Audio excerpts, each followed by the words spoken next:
بہت علم دیا تھا، جن جو تھے وہ آپ کی بات سنتے تھے، پرندوں کی بولیاں آپ سمجھتے تھے، لہٰذا ایک جن نے ذمہ داری قبول کی کہ وہ ملکہ کا تخت دربار کے ختم ہونے سے پہلے ہی لے آئے گا، لہٰذا جو ہی دربار ختم ہوا وہ جن ملکہ کا تخت لے کر وہاں پہنچ گیا، اور پھر حضرت سلیمان علیہ السلام نے اللہ تعالیٰ کا شکر ادا کیا کہ ملکہ جو ہے ملکہ تخت یہاں پر پہنچ گیا ہے۔ اور پھر انہوں نے کہا کہ درباریوں کو فرمایا کہ تھوڑی سی تبدیلی کر دو۔ کیا مطلب تھا تبدیلی کر دو؟ انہوں نے محل میں تھوڑی تبدیلی کرائی تاکہ ملکہ کی ذہانت کو آزمائیں، ٹھیک ہے۔ اور پھر انہوں نے کیا کیا کہ وہاں پر جو فرش تھا وہ شیشے کا بنا دیا گیا، صحیح۔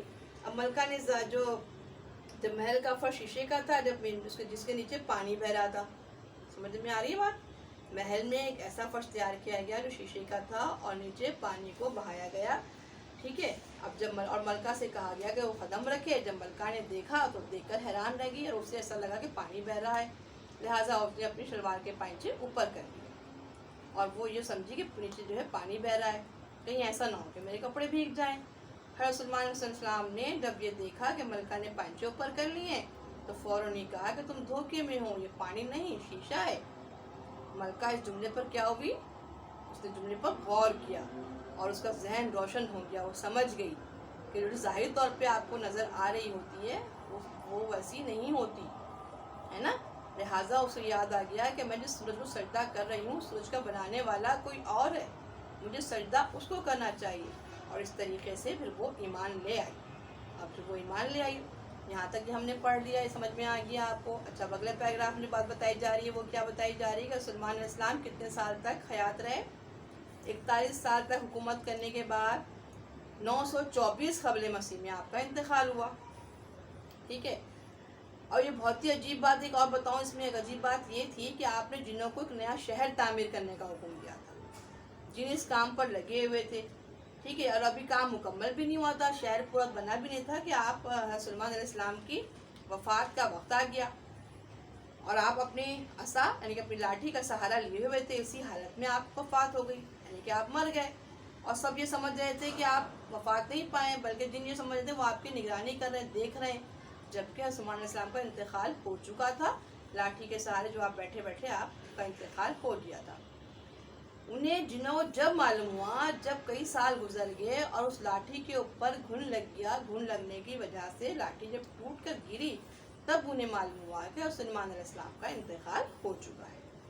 سمجھ میں آیا آپ کو سبق؟ تو یہ تھا قصہ سلیمان۔ اچھا بچوں، اب ہم نے آگے اپنے کام کی جانب بڑھنا ہے، تو آپ الفاظ معنی کرتے ہیں۔ الفاظ معنی میں نے کاپی پر بورڈ کے اوپر تحریر کیے ہیں، اب آپ بھی لکھتے جائیے اس کو، ٹھیک ہے۔ پہلا لفظ لکھا ہے میں نے بورڈ پہ، دیکھیے، روننا، جی ہاں روننا، اور روننا کے معنی کیا ہے؟ پاؤں سے کچلنا۔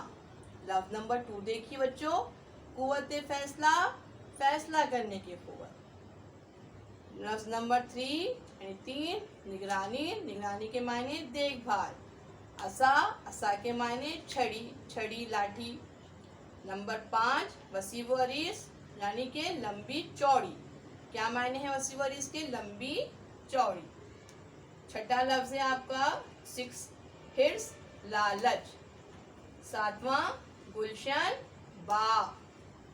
نمبر 8 دریافت، کیا معنی ہے؟ نئی چیز کا انکشاف۔ نمبر 9 تابع، تابع کے معنی ہیں فرما بردار اور دوسرے معنی اس کے ماتحت۔ 10واں لفظ ہے مامور، مامور کیا معنی ہے؟